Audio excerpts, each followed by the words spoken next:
Norwich assembly. Norwich assembly.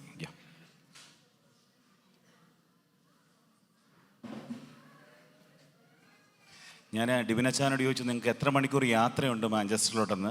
അച്ഛൻ പറഞ്ഞ 5 മണിക്കൂറാണെന്ന്. അപ്പം ഞാൻ നോക്കിയപ്പോൾ 5 മണിക്കൂർ ഇങ്ങോട്ടും 5 മണിക്കൂർ അങ്ങോട്ടും, 24 മണിക്കൂറിൽ 10 മണിക്കൂർ ഇന്ന് ട്രാവൽ ചെയ്യുകയാണ് ഡിബിനച്ചാൻ. സന്തോഷത്തോടെ. കർത്താവിൻ്റെ വിലയേറിയ നാമം വാഴ്ത്തപ്പെടുമാറാകട്ടെ.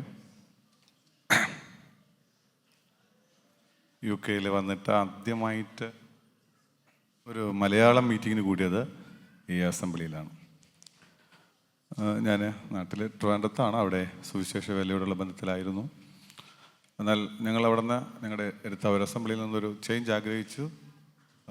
എൻ്റെ ഉള്ളിലെ ആഗ്രഹം തമിഴ്നാട്ടിൽ പോണ്ടിച്ചേരി എന്ന് പറയുന്ന സ്ഥലത്തേക്ക് പോകാനായിരുന്നു. എന്നാൽ ആ സമയത്ത് വൈഫിന് ഇൻ്റർവ്യൂ പോണ്ടിച്ചേരിയും ഇവിടെയും എൻ്റെ അളിയൻ ഇവിടെയുണ്ട് മാഞ്ചസ്റ്ററിലെ ബ്രദറിലോ രാജേഷ് വിക്രം എബനേസ്റ്റർ അസംബ്ലിയിലാണ്.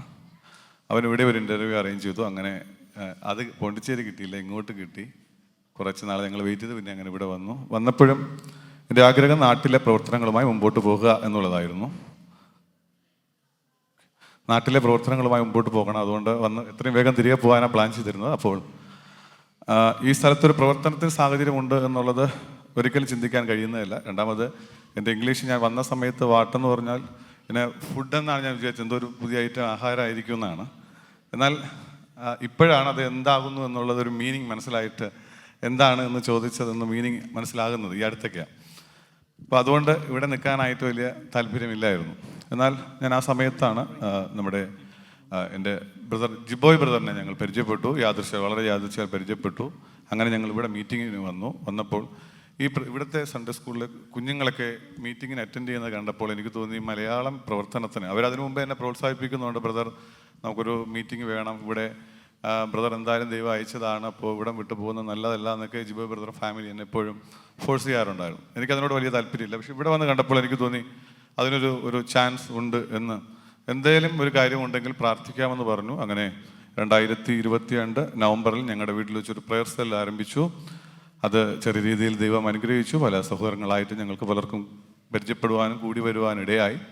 2023 ഓഗസ്റ്റ് മാസം 13-ാം തീയതി നോർവിച്ച് ബ്രദർ അസംബ്ലി എന്ന നിലയിൽ ഒരു പ്രവർത്തനം ആരംഭിപ്പാൻ ദൈവം കൃപ നൽകി.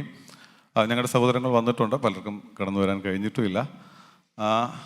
ഞങ്ങൾ ഇവിടുത്തെ അങ്കിൾ അന്ന് എനിക്ക് തോന്നുന്നു എന്നെ ഈ നമ്മുടെ വർഗീസ് ഡോക്ടറൊക്കെ എന്ന് പറഞ്ഞാൽ ഞാൻ നാട്ടിൽ വെച്ച് കേട്ടിട്ടുള്ള വലിയ ചായ വിട്ടിട്ടുണ്ട് വലിയ സംഭവം പോലെ. അപ്പോൾ പിന്നെ നമ്മളൊക്കെ വിളിച്ച ഫോൺ എടുക്കും അങ്ങനെയൊക്കെ എനിക്ക് അറിയത്തില്ലല്ലോ.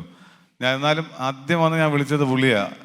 എൻ്റെ കയ്യിൽ ആരോ നമ്പർ തന്നു, എന്തെങ്കിലും ആവശ്യം ഉണ്ടെങ്കിൽ ഒന്ന് വിളിച്ചാൽ കിട്ടിയാൽ മതി എന്ന് പറഞ്ഞ് ഞാൻ വിളിച്ചു കഴിഞ്ഞിട്ട് പറഞ്ഞു, അപ്പോൾ എന്നെ തിരിച്ച് വിളിക്കാമെന്ന് പറഞ്ഞു.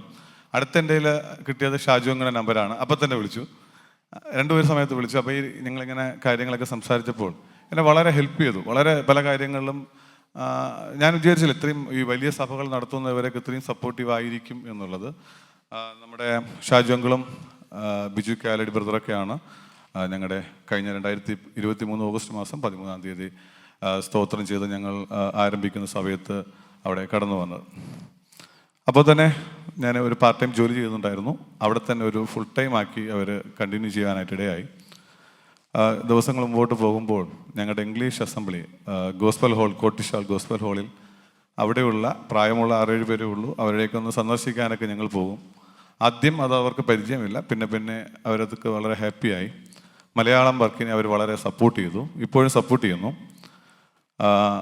കുറച്ച് കൂടുതൽ സമയം മലയാളം വർക്കിനും ഇംഗ്ലീഷ് മീറ്റിങ്ങിൻ്റെ കാര്യത്തെക്കുറിച്ച് വലിയ ഞാൻ പറഞ്ഞല്ലോ ഗ്രാഹ്യം കുറവായതുകൊണ്ട് നടക്കില്ലെന്ന് വിചാരിച്ചിട്ട് മലയാളം വർക്കിനെ കുറച്ച് കൂടുതൽ സമയം കിട്ടാനായിട്ട് 1 മാസം മുമ്പ് 1.5 മാസം മുമ്പ് ജോലി വിട്ടപ്പോഴാണ് അറിയുന്നത് ഇംഗ്ലീഷ് അസംബ്ലിയിലെ സഹോദരൻ അവിടെ 3 പേരുണ്ട്.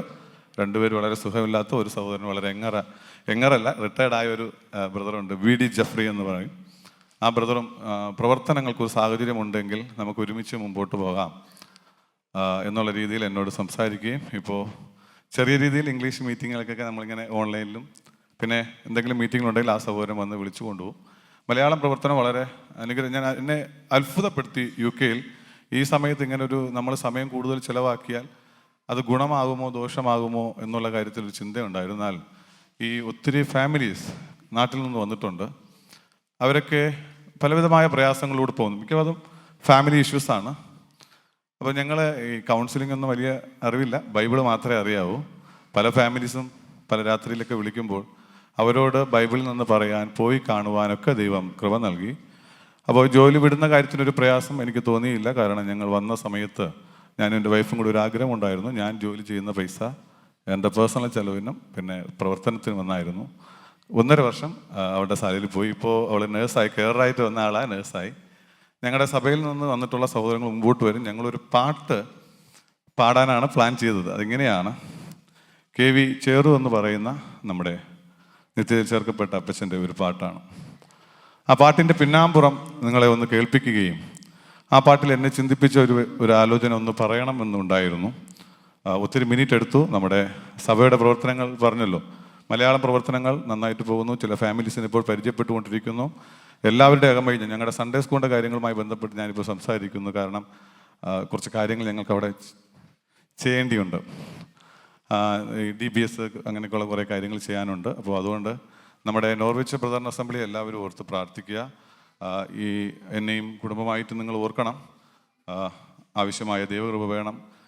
ഇംഗ്ലീഷ് അസംബ്ലികളിൽ മലയാളം മീറ്റിംഗ്, ബാർബിക്യൂ മീറ്റിംഗ് പോലുള്ള ചെറിയ ക്രമീകരണങ്ങൾ ചെയ്തിട്ട് മലയാളികളെ കൂട്ടിയിട്ട് അവരുടെ ഇടയിൽ വചനം ശുശ്രൂഷിക്കാവുന്ന എന്നെ അത്ഭുതപ്പെടുത്തിയത് നോർഫോക്കിലുള്ള 3 ഇംഗ്ലീഷ് അസംബ്ലികൾ അതിനായിട്ട് എന്നെ ക്ഷണിച്ചിട്ടുണ്ട്. മിക്കവാറും എനിക്ക് തോന്നുന്നു സെപ്റ്റംബറിൽ ഒരു മീറ്റിംഗ് ഉണ്ട്. അടുത്ത വർഷം ആ മീറ്റിങ്ങുകൾ റെഗുലറായിട്ട് ചെയ്യുന്നതിനെ കുറിച്ച് പറഞ്ഞിട്ടുണ്ട്. അപ്പോൾ ഈ സഭയുടെയും മാഞ്ചസ്റ്റർ എബനേസർ അസംബ്ലിയുടെ ഭാഗത്തു നിന്ന് അങ്കിൾ, ഞാൻ ഡോക്ടറെ മാത്രമാണ് കോൺടാക്ട് ചെയ്യാറുള്ളത്, ഹെൽപ്പ് എപ്പോഴും കിട്ടിക്കൊണ്ടേയിരിക്കുന്നു. ഈ മാഞ്ചസ്റ്റർ എന്ന് പറയുന്ന പ്രദേശത്തെ വളരെ ദൈവം അനുഗ്രഹിച്ചു, നിങ്ങളെ ദൈവം ഉപയോഗിച്ചു. അതോർത്ത് ദൈവത്തെ സ്തുതിക്കുന്നു. എൻ്റെ അളിയനും ഫാമിലിയും ഇങ്ങോട്ട് വിസ കിട്ടിയത് വേറെ സ്ഥലത്തേക്കായിരുന്നു. അവർ 1 വർഷം വെയിറ്റ് ചെയ്തു. മാഞ്ചസ്റ്ററിലെ മലയാളം അസംബ്ലി ഉള്ളതുകൊണ്ട് മാഞ്ചസ്റ്ററിലോട്ട് വരാനായിട്ട് 1 വർഷം വെയിറ്റ് ചെയ്താണ് അവർ തിരഞ്ഞെടുത്തത്. പക്ഷേ ഇപ്പോൾ ഞാൻ ആലോചിക്കുമ്പോൾ നിങ്ങളുടെ ഈ 2 അങ്കിളുമാരും സഭകളുടെയൊക്കെ ഹെൽപ്പ് കാരണം 13 അസംബ്ലി UK ഉണ്ടായി എന്നുള്ളതാണ്. ഈ വർഷത്ത് എല്ലാവരും ഒന്ന് കാണാനൊരു സാഹചര്യം ഇല്ലായിരുന്നു. എന്നാൽ ഈ സഭ ആ രീതിയിൽ എടുത്ത എഫർട്ടിനെ ഓർത്ത് ഞാൻ ദൈവത്തെ സ്തുതിക്കുന്നു. ചേറു അപ്പച്ചൻ്റെ നമുക്കറിയാം, അദ്ദേഹത്തിൻ്റെ ഈ ഒരു പാട്ട് എഴുതാനുണ്ടായ സാഹചര്യം നമ്മൾ ഒന്ന് കേൾക്കാനായിട്ട് പോന്നു. ഞങ്ങളുടെ മകൾ ഹെൽഡ അത് വായിച്ച് നിങ്ങളെ കേൾപ്പിക്കുന്നതാണ്. 1887 കുന്നംകുളത്തിനടുത്ത് പോർക്കളം എന്ന ഗ്രാമത്തിൽ ഒരു നാമധേയ ക്രൈസ്തവ കുടുംബത്തിലായിരുന്നു KV ചേറുവിൻ്റെ ജനനം.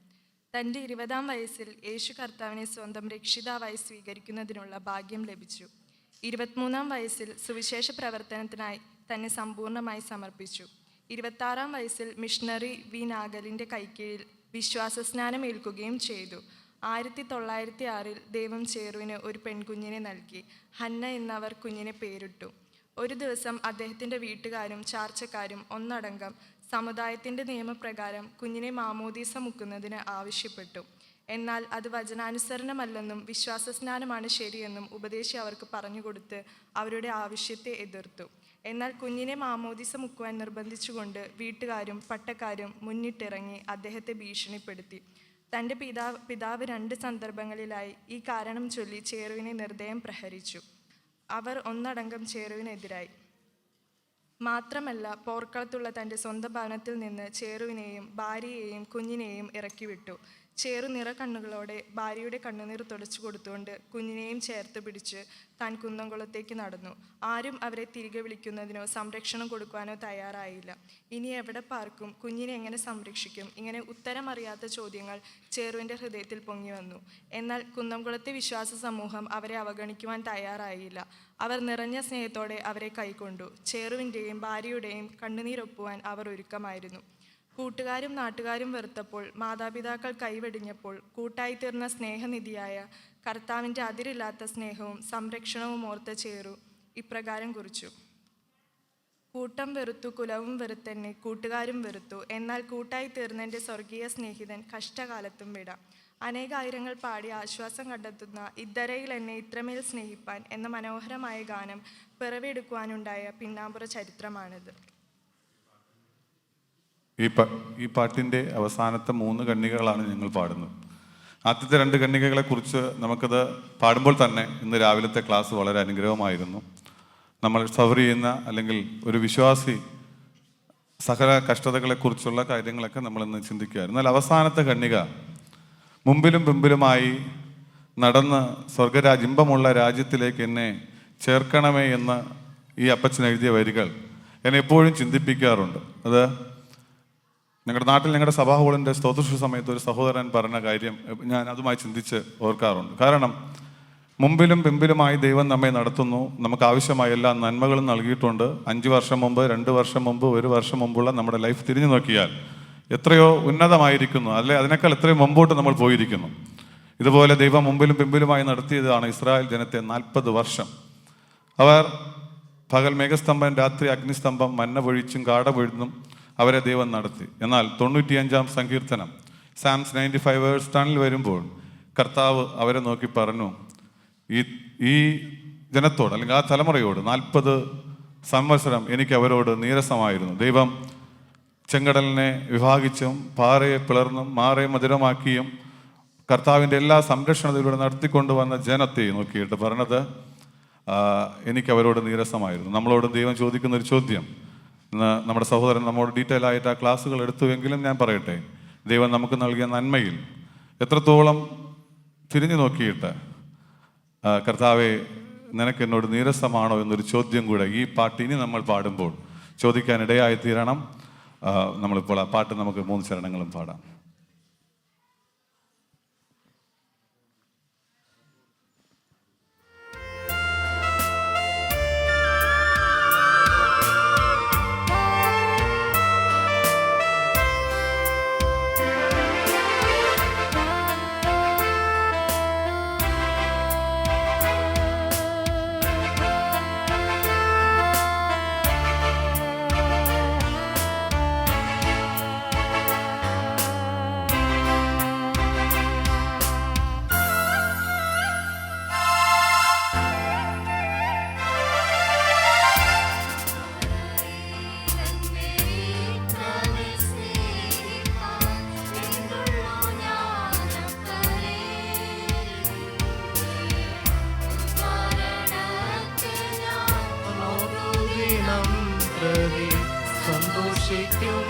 അത്യന്തം നിന്റെ ഉദ്ധാരണത്തെ ഞാൻ ഓർത്തു ദിനം പ്രതി സന്തോഷിക്കും അത്യന്തം.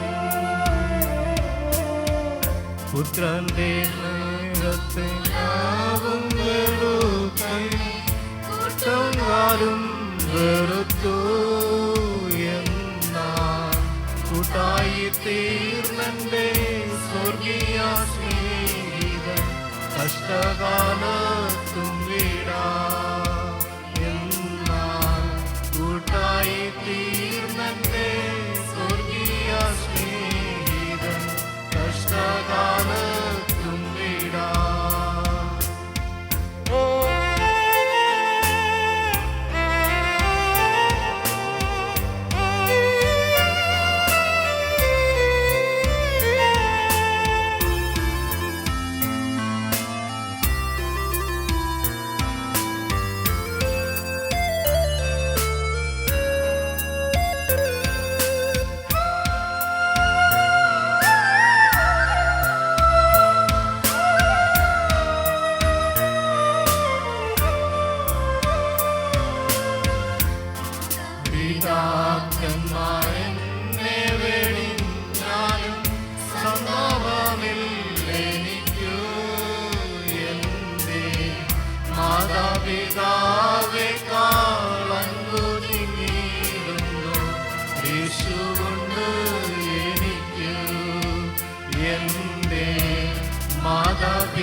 ഇമ്പമുള്ള രാജ്യം വന്നു ചേരും വരെ അൻപോടു കാക്കണമേ.